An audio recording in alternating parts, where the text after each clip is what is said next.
It's fine. It's good. It's good? Yeah. Okay. I don't know if you want to set it up differently. Okay. Okay, you have to press the... All good? Yeah, go. My name is Nila. I'm from Scotland. I've been living in London for around a year and a half. So I originally moved here to start a business in photography, and I'm still pursuing that. I fell in love with photography because of how present I can be in the moment with it and capture a picture that no one else can see but me in that moment. And it became an obsession, and then I decided that I wanted to pursue it as a career. So that's how my photography journey began. Originally started as a street photographer, and then I went to study for 2 years and explored other topics in photography, like portraiture, and I fell in love with that. And I also loved like taking pictures of people and having like hearing their stories while taking pictures as well. So yeah, that's how it started. The photography I fell in love with was very fast and fleeting, and I would take pictures on the streets, and it was more of a like observant kind of way. But when I went to college, I explored more setting up as like a set and having the person in front of the camera and like trying to frame them in the way that portrays their face, or their personality, sorry.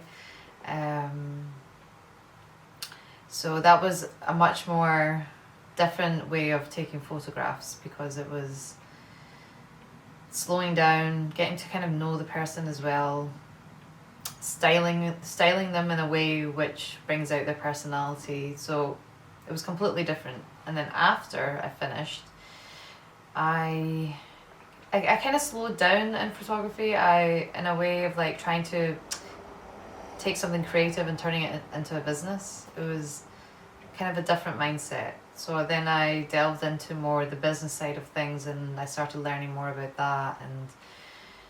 And it takes it's been taking me a while to set everything up, but in a way I want to be prepared and experienced. So I started to shadow other photographers that are successful in their field, learning what gear they're using. I guess in college I was more limited with my gear, and now I'm learning more technical stuff with the light. And I mean, you never stop learning with photography, so I'm at the point where I've learned quite a bit in the past 6 months, so I'm ready in the next few months, once everything's set up, like my website, business cards.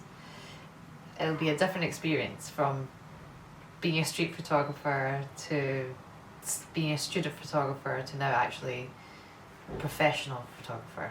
So they're all different things in my eyes. Like, not that they're not, creative photographers are not professional in any way, it's just a different kind of type of work, I guess. That's the best way I can describe it. Street photography, it's more playful. I go out for that day. Sometimes I know I won't get a shot, but I'm very observant with the environment around me, so I can end up somewhere completely different. I meet someone different. Whereas with professional work, the same kind of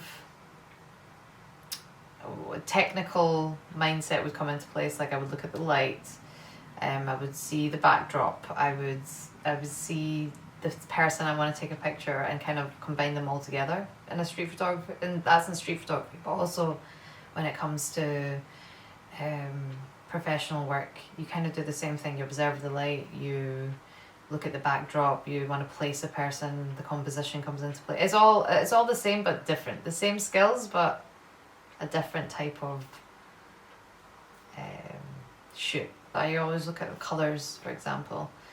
Sometimes I immediately know if I want to shoot black and white.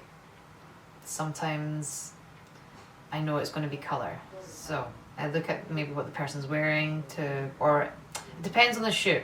If it's me creating the shoot, I would look at what the person's like, look at their clothes, hair, style, everything about them. And then I would match a color palette to go with what I'm going, like to set the scene. Do you like to be in control when you like taking pictures?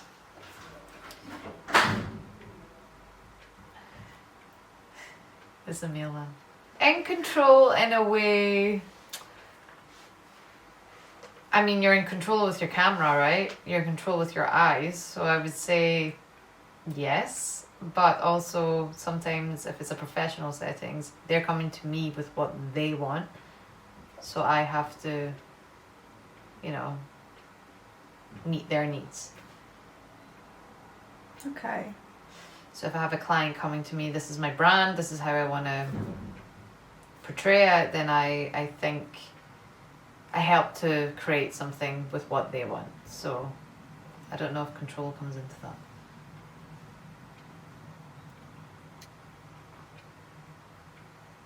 It's more about creating something for them, Yes. in a way. Yeah. Like, for example, as a street photographer or at college, it was all, I was in control of everything I wanted to create. But if it's as a professional photographer, I have to look at what the client wants, what they want to market themselves at, what they're looking for. But if someone comes for just maybe a simple portrait and they don't know really what they want, and if something creative, then yes, I'll help them build something. Do you like that? Yeah, of course. I think as a photographer, I've learned to observe and be aware. It's given me that skill. But then it comes with the knowledge of just my experiences through life. I think I can help people see things that they maybe can't see. The mind's eye. Maybe some people call it something different, but it's your imagination. And when I actually put it to use, when I put my imagination to the test, it was a very powerful experience because I realized that we all have this creative power within us, which is our imagination, and we can utilize it in ways that can empower not just yourself but everyone around you. You're creating just by closing your eyes and imagining. It's like planting a seed, and then you see that projected in your 3D world. So my first experience with it was I had left Amsterdam, and it was during COVID, so I moved back to my mother's house for about 6 months, 8 months, I can't remember. But I got to the point where I was just like, oh my God, I can't live here anymore. I need my own space. And I was, I didn't take on any of the, I don't know, I never told myself a story where it was impossible to get a house, because one day I just sat down, I closed my eyes, and I visualized this apartment, and I knew where it was in Glasgow. And I could see the living room on the left, and then the kitchen on the right, and also the bathroom. And it wasn't until a few days later, my friend had phoned me up, and she's like, I'm going for a flat viewing. And I was like, okay. She was like, do you want to come along with me? I was like, yeah, sure. And when I walked into the apartment, it was exactly what I had visualized in my head, and it didn't hit me until I walked into the living room, and it was like, oh my God. And in that moment I chose to be like, I mean, the apartment was for her, but I chose to the story of like, oh, it was like so unreal, like it was exactly what I had in my imagination, that I was like, there's going to be an apartment for me waiting. I don't know, I just knew I'm going to get a place, and I never even went out my way to look for an apartment. I wasn't like searching for places. I just knew I was going to get something. And I remember when I was with my friend and we walked through the apartment, I said to her, this apartment is yours. I said to her, you're getting this place. She, lo and behold, she got the apartment. And 3 days later, my mum came into the room and she was like, Nila, there's like your friend. It was okay. We call them like fake aunties. Like in Iranian, we have Auntie Nasreen, which is not really my auntie, but it's your mum's best friend. When you're growing up, you call them Auntie Nasreen. Okay, so that was her name. Auntie Nasreen has an apartment in the west end of Glasgow, beautiful building, and she's like the tenants are moving out, and she's looking for someone to move in the next like 3 weeks, and it just clicked. And not only that, it was the rent was exactly like what I could afford. It was very cheap. It was like $550 for this 1-bedroom huge flat in the west end of Glasgow, which is almost unheard of.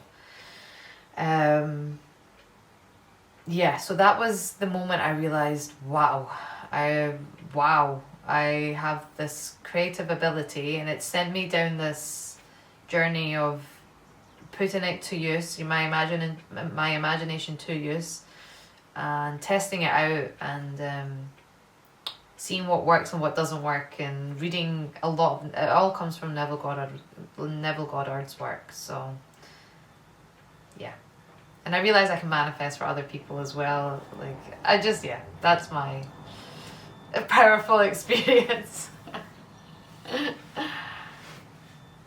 But there's loads of that's just one story of like many visualizations that I've done, and I'm still ongoing with it. So cool. Something I've been excited about. I think pursuing this photography journey. I'm excited about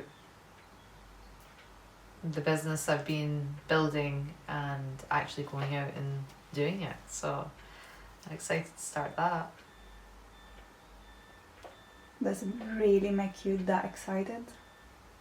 Yeah. I mean, excitement comes in different ways, right? Like, maybe it's just like I'm looking forward to it. Some days I'm more excited than others. Like, it's not like I can say I'm excited 24/7. Does that make sense? Yes, I'm excited, but some moments I'm like, starting a business is not always excitement that comes. I mean, when you first start something, it is like, I call it the honeymoon phase. It's like, oh my God, I've got this idea and I'm going to do it, and I'm doing it. But then there's other emotions that come with that along the way. Yes, it's exciting, but I can't always be constantly excited for. What are the other emotions that are coming in the way? Well, it's lots of things come up. It's like you have to ask yourself, do I need help? Do I need more experience? Do I, all these different experiences give you different emotions. So it's all about learning, I think. How would you describe this emotion apart from the excitement of imagining yourself being in the job that you would like to do? Like, what are the other emotions that you can feel apart from that? So I've been on a journey with that one. I've tried to manifest different things, and I realized with imagining that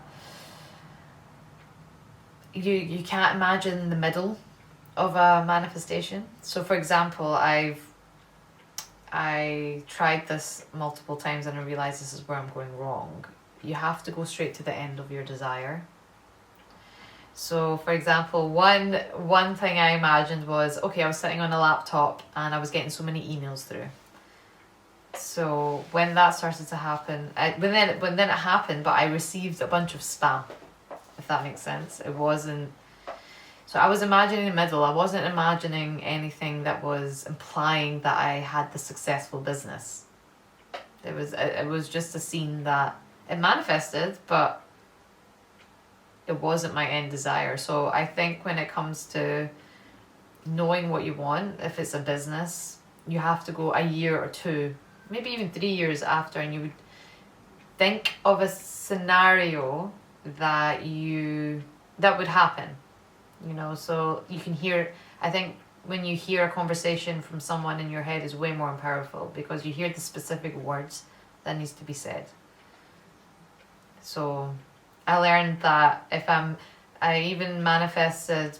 I remember I sat down and I imagined I was in a studio and my friend was next to me, and this is also the middle. So I imagined him saying to me, "This is our studio together." Something along the lines of that. I can't remember exactly what it was, and I could hear him saying that to me.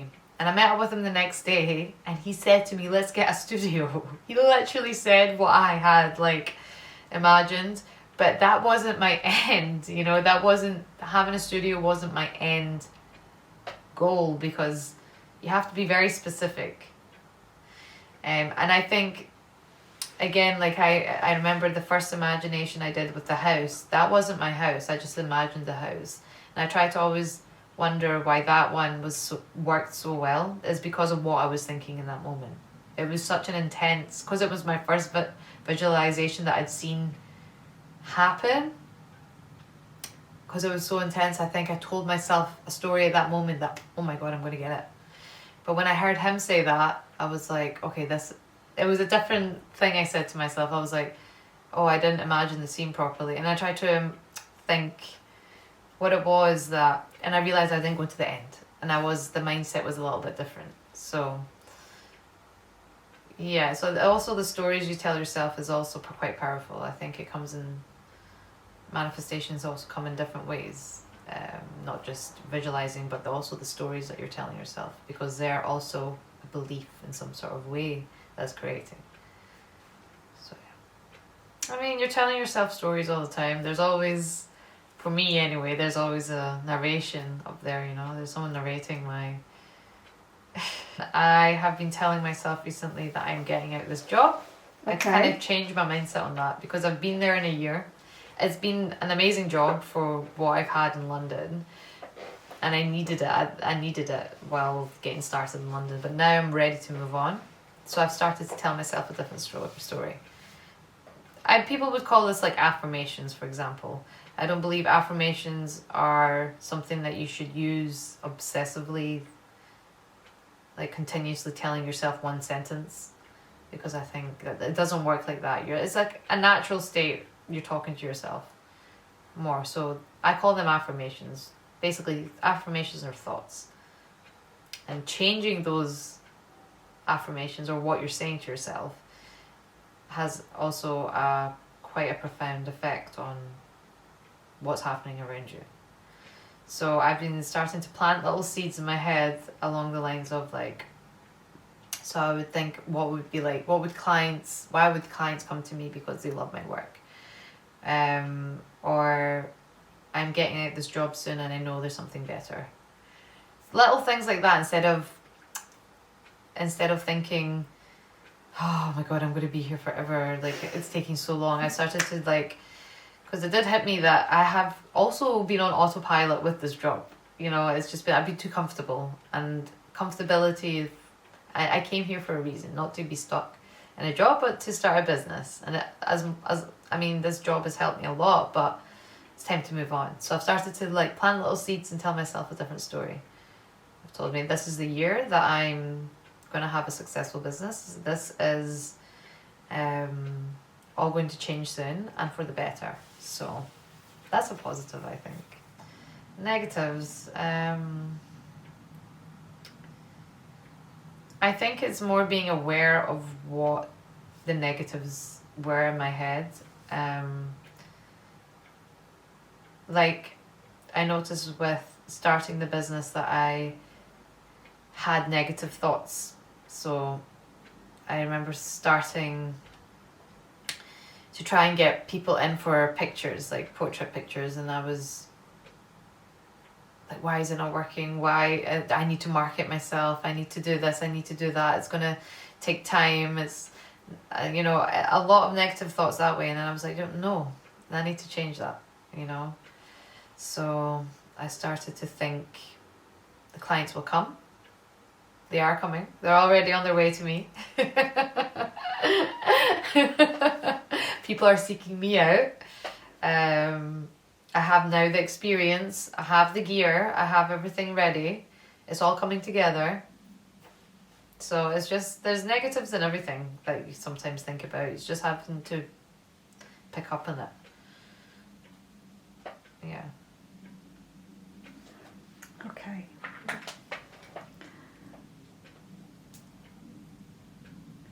Do you want to go for a smoke? Yeah. Just the last question Yeah, of for course. now, and then we'll start again. Okay. Wait. Switch it off.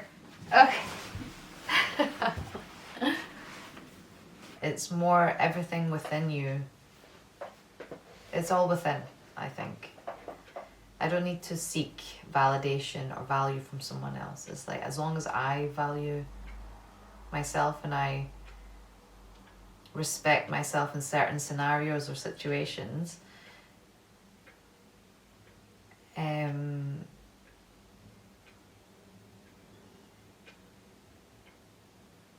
yeah, it's not about seeking value from someone else or seeking approval from anyone else. I think it's all within. What do you think about yourself? What do I think about myself? I think I'm quite self-aware. Sometimes a little bit too much. I'm also very engaging at the same time, if that makes sense. I think my presence can be quite uplifting for some people. I think I'm strong in some ways, weak in other ways. Yeah, it's just a human, right? My strong part is my mind, and my weakness can be my triggers. Maybe if someone treats me a certain way, I can get triggered. But I can give multiple scenarios for that, but I always try to look within. What is it in that person that's making me feel that way? Like we had that conversation yesterday with "Thou shall not be named." He triggered me, but I realised it's his own projection. At the end of the day, people project their own insecurities most of the time. And it's nothing about you personally. So sometimes a lot of people can take things personally, but I realise it's not personal. When you look deeper to what's triggering you, you realise most of the time it's sometimes not even anything to do with you, it's their problem. So that's if someone triggers me, but depends on the certain scenario. How do you feel when someone is invasive? Invasive in what way? I remember that I was watching a video about this man that he was having. It was kind of a TED talk, but it wasn't really. Okay. And it was like, how do you guys feel if I'm talking from here, or if I'm like very close? Imagine like myself being here and asking you a question, and suddenly I'm just, coming to you very close, like I'm here. Okay, I would be like, what are you doing? How does it make you feel? That's like this closeness. Uncomfortable. Yeah, I just push them away. But like, what are you doing? But yeah, just having a boundary in place is like, if someone came to me that close, and I'd be like, what are you doing? You know? I was like trying to reflect, like, how does this really make me feel? Of course, like, I was thinking about me reacting. Yeah. Like, as you said, I'm pushing you away. Oh, it depends on who the person is as well, right? If someone random just came up to me and but even if it's me, it would be uncomfortable, right? Yeah, but what are you doing? And we have a lot of confidence. Yeah. And like now we are just talking. I mean, there is a camera, of course, but you know me, and now I'm coming like close, very close to you. That would make you feel uncomfortable, right? Yes, I think. And most people would be uncomfortable. No? Definitely. But unless how would you describe this feeling of like the invasion of someone that it makes you feel very uncomfortable. How would you describe that? I would question their intent. I'd be like, why are you coming so close? But how would you feel? Curious to why they're doing that. Really? Is that curiosity the Yeah. first feeling that you think about? Yeah. Depends on who it is. Yeah, I'd just be like, what are you doing? If it's maybe like a romantic partner getting close to me, then it's a different scenario, you know. If it's a friend getting too close to me, I'd be like, what are you doing? I'm curious to why you're acting like that. Because with a romantic partner, you've been, you know,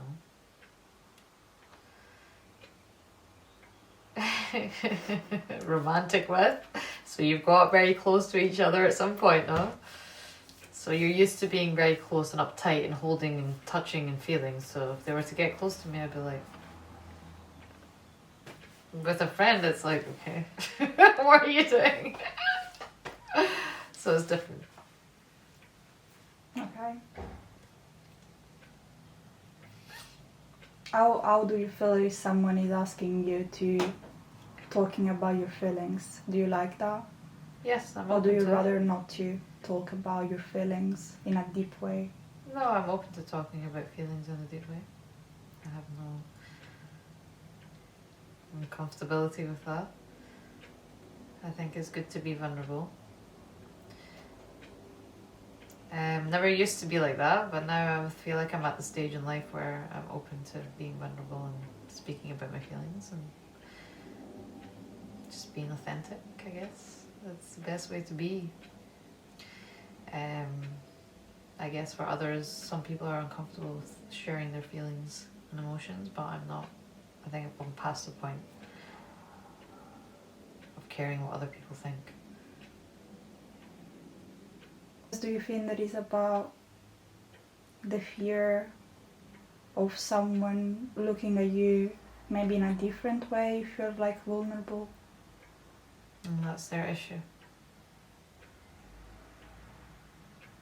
I guess for others, some people are uncomfortable with sharing their feelings and emotions, but I'm not. I think I'm past the point of caring what other people think.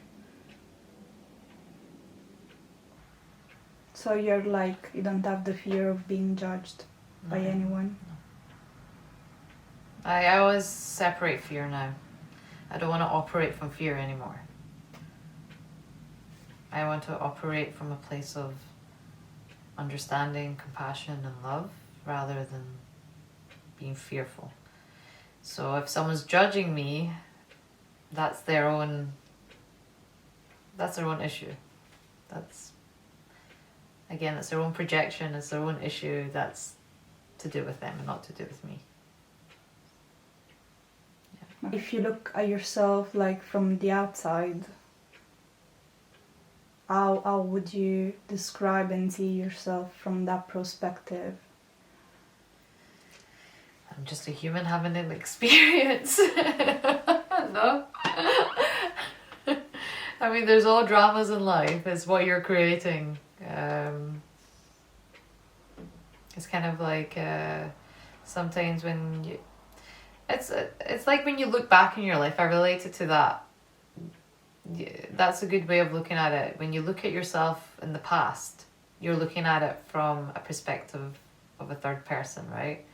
You're looking at yourself 10 years ago and you're like, that's not who I was, that's not the mindset, or that's not, I can't relate to that person. It's because that drama, or the dramas, I don't mean drama as in traumatic experience, I mean dramas as in the plays of life, basically. That was in the past, and you observe all the things that happened to you in the past, and I mean, I can go very deep. So if I was to observe myself right now, that's also being aware of what you're thinking, what you're imagining, what you're planting the seeds, and then being that aware of it. It's like, okay, I want to create this, so I should start thinking that way and start telling myself a different story, or whereas in the past I didn't have that wisdom, let's say. So I let life happen to me. Now I'm in control of what. I mean, there's laws in place, so there's things in life that you can't change. Growing old, death, birth, all those kind of things. But most other things you can control, and it all starts here. So now that I have this awareness that I can create, and there's no one else in my reality apart from me that's creating, I can take back my power and create different little dramas in my life. Again, not drama as in, it's more, yeah. And what do you think that you would need apart from awareness? For me, I know that I have the ability to be aware. Yes. But sometimes it's not enough. If you're aware of maybe something negative that's happening, you have to question yourself, maybe why is that happening? What are your thoughts towards that situation? Is it a repeating pattern? You don't even need to get to the root cause of where it came from. It's more, you can change that belief. But that's awareness. That's being aware. Yeah. But what do you need apart from awareness? Because I don't think that like awareness is just... If you're not aware, you're on autopilot. Yes, but after that, what it comes from, like after awareness, what do you need in order to change? Your creative power, which is your imagination. You have to put that to practice, and you can change your belief like that. It's about planting that seed and changing the belief, and it all starts within. You imagine, let's say you have a negative assumption about, I don't know, let's say people always talk bad to you. I don't know, I'm just making this up. People are not nice to you. Why? Yeah, first of all, it's being aware that that's happening. Then you question yourself and say, why is that happening? Or, okay, that people being bad to you. Let's just say, like, you have let's be more specific. Let's say you have a romantic partner and he always cheats on you, right? Every partner that you've had cheats on you. This is just an example. At one point, you need to ask yourself, what is it? Why is this happening to me, right? That's having the awareness, right? It starts with that. This awareness is, you're aware that it's happening to you, but why? What is it that why are you letting this happen? What is it? Why is this a repeating pattern?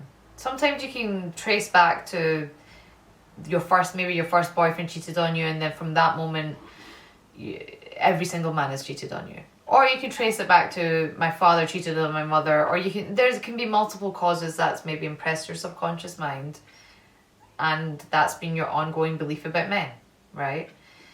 And then you have to, first of all, why are you accepting these types of men? Being aware of that, being aware of the pattern, and then changing that belief.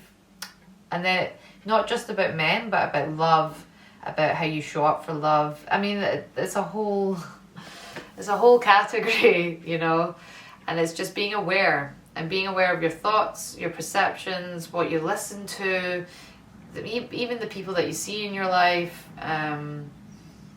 and you can change that all. You can change the way men treat you, talk to you, if they cheat on you.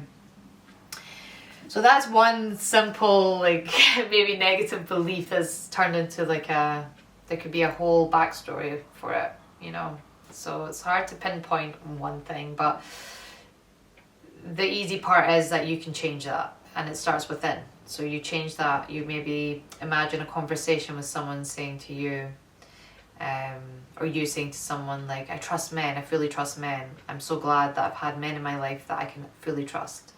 And some people will say, oh, you're just being delusional, but where the creative force is your imagination. So if you imagine a scene where which I'm having a conversation, changing that belief, you start to see different things pop up in your reality that start to shift your mindset. Maybe a man treats you a certain way, or it's like planting the seed. So that's one negative assumption. Let's say you have another negative assumption about, okay, I have like, the thing is my phone being stolen, right? I have this, it's not a negative assumption, but I have a solid belief that my phone always comes back to me. And I have had my phone stolen 2 times. 2 times from me, and it always came back to me because I have a solid assumption that it always comes back to me. So that's just like a simple, so we all have beliefs, and it's also being aware about the beliefs that are being played out in front of you. So I hope that answers this. I can go on and on about different beliefs, but that's what I've been learning a lot in the past year. Even me, like everyone has beliefs that they're operating from, and it's just because, again, it all comes back to awareness. Okay. I think that there must be something else that has to come with awareness, because I personally don't think that awareness is enough. Sometimes awareness is a great first step, but I don't know. I feel there is something else. It's realizing the things that are happening around you. A lot of it comes from within. Actually, all of it comes from within. Everything. And do you think that certain people, if they might feel that they are aware, or that they are not in their world, in their mind, they have that kind of awareness? I know what you're talking about, yeah. Because they're, again, I like to call those people on autopilot. They're programmed a different way. They're more ingrained in the way they've been brought up, and they don't know anything different, haven't experienced anything different, and they're kind of on autopilot from what their parents have put them, like, they're not aware. They're How would you describe awareness then? Observant in a way where you are dissecting what's happening around you. And what do you need in order to be aware? This is very personal. I think a lot of people, things happen to them and they take it very personally, or they become very reactive. You have to give me circumstances, but if someone's maybe more self-aware to a reactive situation, they won't react or be as triggered. How was the first time that you realized that you shift between not being aware and being aware? It's not to say that I'm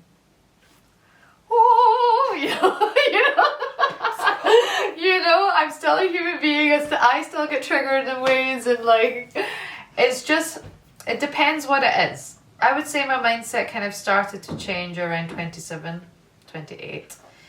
And I still didn't know in depth a lot of the way my life was unfolding. I first came to manifestation, and it was like, oh, this happened because I thought of it, and I didn't get to the deeper parts of imagining and being self-aware until maybe this past year or two. It's been more of like an awakening where I realized my beliefs have had a lot to do with the circumstances in my life. And it's still ongoing. I'm still working on them. It's not like everyone can be an autopilot at some point in their life. Like for example, for me, walking from here to the train station, commuting to work, I'm an autopilot. I get my coffee, but even I'm taking moments like that, and I'm like, okay, I've got this time from here to when I go to the coffee shop to when I walk to the train station, and I try to tell myself a different story instead of letting that chapter run through or playing scenarios or thoughts in my head of conversations I had in the past. I try to stop that because it doesn't matter, that's in the past. I want to tell myself different things, and I think, yeah, maybe this more past a year or two I've had a shift.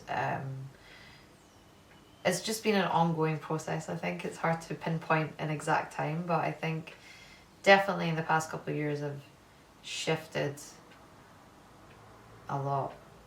Yeah. And there was like something that it made things up for you. Relationship? Oh, really? Yeah. Tell me about it if you want to. No, I don't wanna. It was 28, so it was a few years ago.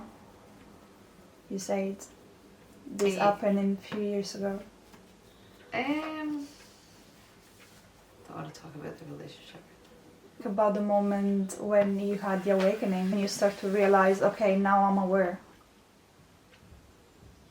I think I started to realize a lot of the things that I say in my head, or a lot of the stories that I tell, I just started to see it out in my reality, and I started to connect those two things. Or I think something and someone would say it, or there would be some sort of synchronicity. And I think that started off as a self-awareness, that whatever I'm thinking, I start to kind of see it or hear it, or something someone would say. Yeah, I think that it started with that. That was like the first pinpoint of being aware. It's not just coincidence. It was what was happening inside of myself. I think that was my first pinpoint of being aware. And how it was different from before being aware and after being aware? Before I let life happen to me, and now that I'm aware, I control that aspect.